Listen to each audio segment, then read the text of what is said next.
Palanpur Zorawar palace સ્થિત court કચેરીઓ અન્ય સ્થળે ન ખસેડવા માટે બાર એસોસિએશને રજૂઆત કરી હતી।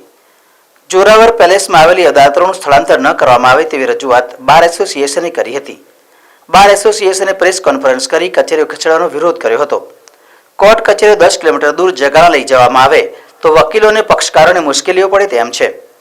કલેક્ટર, રોજગાર, પોસ્ટ, રજિસ્ટર, માર્ગ મકાન સહિતની કચેરીઓ જોરાવર પેલેસમાં આવી હોવાથી અહીંયા સરળતા પડે તેવું છે। જોરાવર પેલેસ કચેરીઓ ખસેડવામાં આવશે તો કાયદાકીય ધોરણે લડત અપાશે તેમ જણાવ્યું હતું।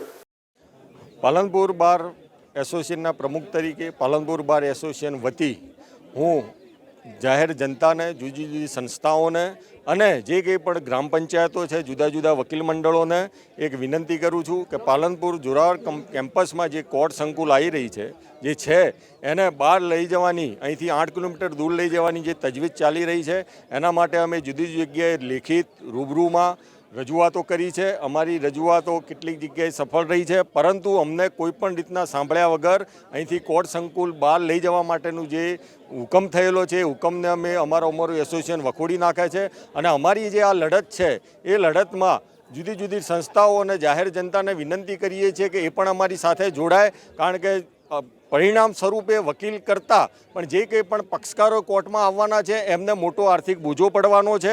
અને એના માટે અમે જાહેર જનતાને, જુદી જુદી સંસ્થાઓને અપીલ કરીએ છીએ કે અમારી આ લડતમાં એ અમારી સાથે જોડાય અને ભવિષ્યમાં આ લડત માટે અમારે જે કંઈ પણ કરવું પડશે એ કરવા અમે હર હંમેશ પાલનપુર બાર એસોસિએશન તૈયાર છે અને એ કરીશું જ અમે। પાલનપુર બાર એસોસિએશન વતી બધા વકીલ સાહેબો અહીંયા ભેગા થયા છે। હું પણ મંત્રી તરીકે પ્રકાશભાઈ ધારવા મારું નામ છે, અહીંયા અમે ઉપસ્થિત છીએ। મુખ્ય મુદ્દો એ છે કે પાલનપુર જે આ જિલ્લા અદાલત છે જગાણા ખસેડવાની છે, તો આ એકલા વકીલોનો પ્રશ્ન નથી, જાહેર જનતાનો પ્રશ્ન છે। અને પાલનપુર એ બનાસકાંઠાનું હૃદય કહેવાય છે અને હૃદયમાંથી આ મુખ્ય વસ્તુ અહીંથી આ કેમ્પસ આખું જતું રહે તો એ આ હૃદય દૂર કરવા જેવી વાત છે આખી। રોજના 3000 જેટલા અસીલો અને સાથે જાહેર જનતા જે અહીંયા આવે છે આ કેમ્પસની અંદર અલગ અલગ કામો લઈને, એમના ઉપર જ મોટો બોજો પડે છે। એટલે દરેક સ્વૈચ્છિક સંસ્થાઓ, અહીંના એસોસિએશનો, આજુબાજુના જે લાગુ પડતી બધી ગ્રામ પંચાયતો, આજુબાજુ અમારા ક્રાઇટેરિયામાં જે નજીકમાં જે કોર્ટો આવે છે, અમીરગઢ, વડગામ, દાંતા, એ બધા જ લોકોએ આ અભિયાનની અંદર જોડાવવું જોઈએ અને આ કોર્ટ કેમ્પસ જગાણા ન જાય એ જાહેર જનતાના હિતની વાત છે। તો બધા જોડાય એવી આ પત્રકારોના માધ્યમથી અમે લોકો વિનંતી કરીએ છીએ। જય હિન્દ।